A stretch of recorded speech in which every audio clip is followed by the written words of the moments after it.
Faly miarabanao any tokantrano manaraka ny météo miaraba ihany koa ny mpino kristianina tratry ny androandroany ny androny Pentecoste moa zany ny toetrandrontsika ho an'ny rapiso mbola mitoetrano aloha zany lay alondrano vaventy avy any atsimo andrefana mampiakatra ny avy ny onja amin'iny amorontsiraka atsimon'ny nosy iny morontsiraka atsimo andrefana ka hatraty amin'ny morontsiraky Taolagnaro manoloan'izay dia mbola iangaviana hatrany ny mpampiasa ranomasina sy ny mponina manodidina an'ireo morontsiraka ireo mba hitandrina hatrany ary anaraka ny toromarika omeny tompon'andraikitra sy ny manam-pahefana eny fotony zany manakihary zay ka hatramin'ny talata ho avy izao raha ny zava-misy kosa ny toetrandrontsika dia efa manomboka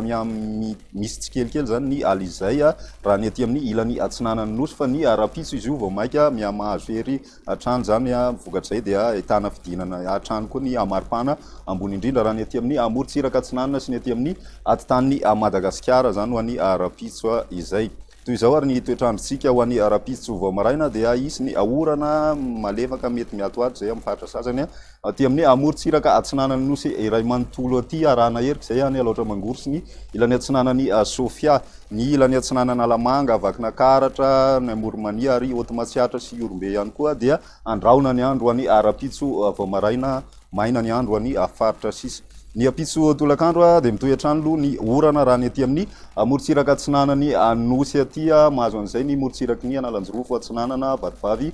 Fitovinany mandraona ny andro raha ny ilany atsinanany atitany iray manontolo iny zay mety arahana herika hatrany zay any laotra mangoro sy manodididina ny faritry ny ilany atsinanany Analamanga ary koa ny ilany atsinanany Moromania zany ho an'ny rapiso indrindra ny takarivany mety mahazo an'izay maina ny andro amin'ny ankapobeny ho an'ny faritra sisa ny maripanantsika ao anatin'izay dia midina hatrany aloha ny maripana ambony indrindra raha ny aty amin'ny morontsiraka atsinanana satria dia tafidina hatrany amin'ny 5 mety ho tafidina hatrany amin'ny 4 zany ho an'ny faritra sisa indrindra manodididina ny distrikany Vatomandry any zany ny aty amin'ny ampovoantany manodididina ny 2 ka hatramin'ny 4 ny ambony indrindra zay tombanana izy fidinana hatrany zay ho an'ny andro ny latsinainy sy ny talata zany ny ambony kosa indray saika tsy misy fivana firy indrindra ho any aty amin'ny morontsiraka andrefany nosy aty izay indray ny météo tsika tamin'ity andro androany ity manasanao hatrany anarak'izany veloma.